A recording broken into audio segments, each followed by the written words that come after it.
Good morning. I'm already missing you all so much. I hope you're having a great start to your super long spring break. I didn't get a chance to read you one of my favorite stories that I like to keep reading and rereading to you. Some of you might remember I read this story the very first day of school. I like to read it before we go on long breaks too, just to remind us how much we love books and books can take us on an adventure. So I hope you got to sleep in and eat a yummy breakfast, and if you'd like to curl up and listen to me, we're going to read Mr. Morris and the Fantastic Flying Books.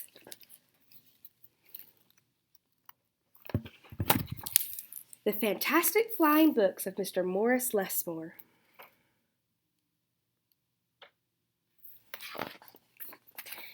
Morris Lessmore loved words. He loved stories and he loved books.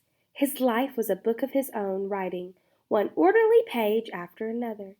He would open it every morning and write of his joys and sorrows, all that he knew and everything he hoped for. So there he is, writing all his thoughts.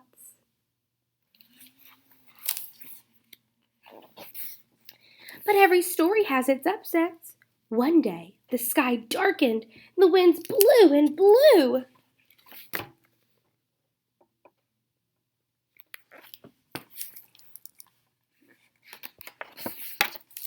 Till everything Morris knew was scattered, even the words of his book. Oh no, even the words on his book, they're all scattered about. He didn't know what to do or which way to go, so he began to wander and wander.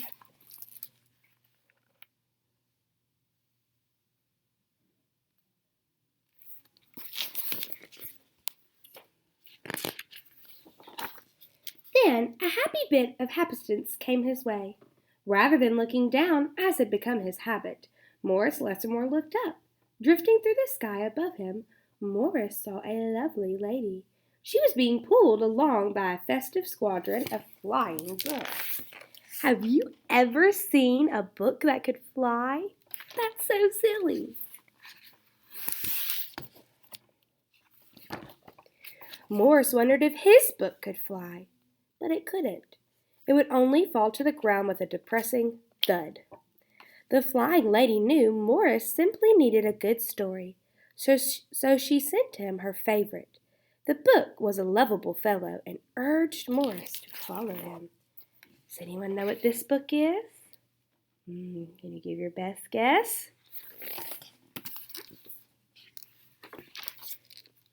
The book led him to an extraordinary building where many books apparently nested.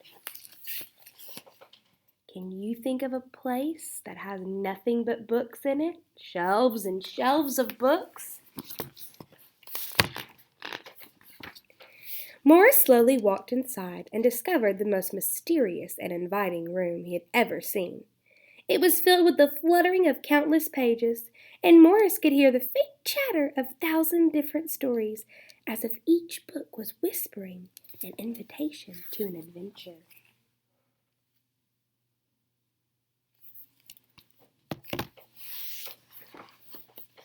Then his new friend flew up to him and landed on his arm. It held itself open as if hoping to be read. The room rustled to life, and so Morris's life among the books began.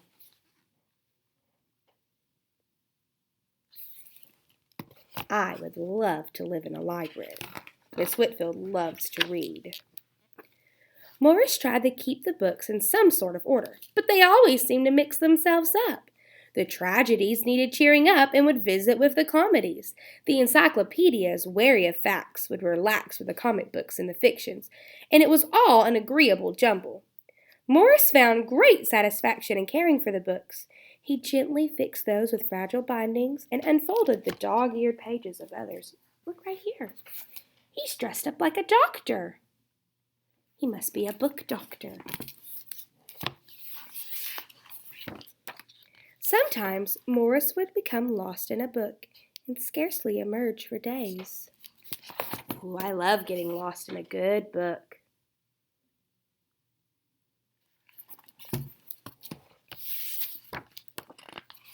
And days.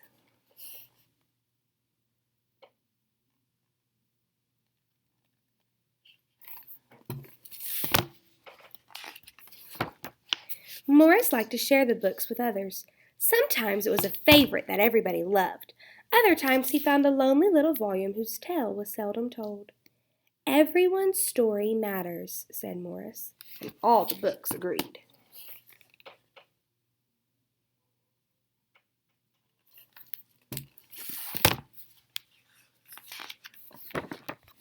At night, after all the stories that needed telling had been told, and everyone had settled down to their proper places on the shelves, the great big dictionary would get in the last word. Zzz. It was then that Morris Lessmore would once again write his own book. He wrote of his joys and sorrows, and all that he knew and everything he hoped for.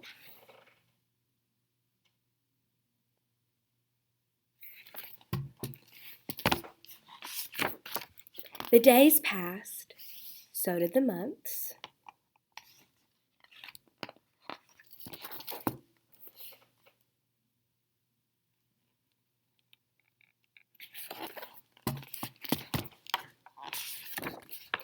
And then years and years.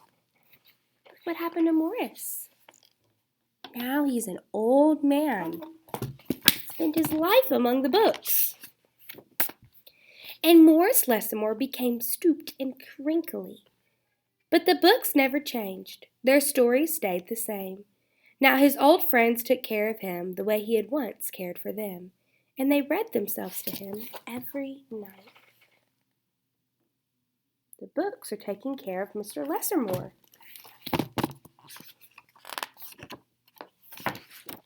Then one day he filled the last page in his book.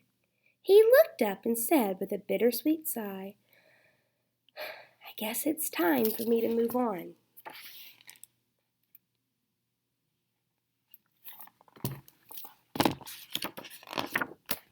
The books were sorry, but they understood. Morris put on his hat and took his cane, and he went to the door. He turned and smiled, then waved goodbye. "I'll carry you all in here," he said, and pointed to his heart.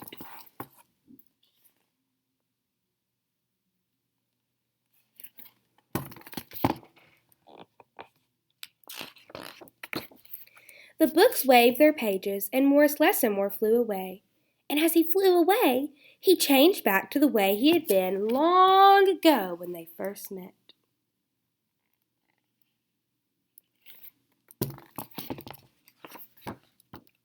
The books were quiet for a while. Then they noticed that Morris Lessmore had left something behind. "It's his book," said his oldest friend, and inside was Morris's story, all of his joys and sorrows, all that he knew and everything he hoped for.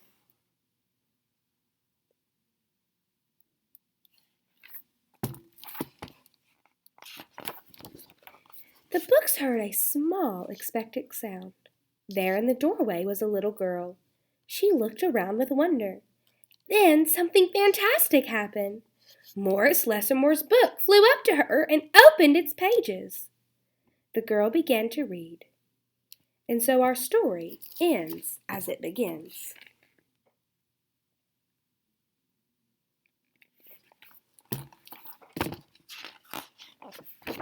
With the opening of a book. The end. Sweet friends, I'm going to carry you all in my heart this whole spring break. I already miss you so much, but I hope you get lots of good rest and you have fun with your families, and maybe you can even open up a book and tell me all about it.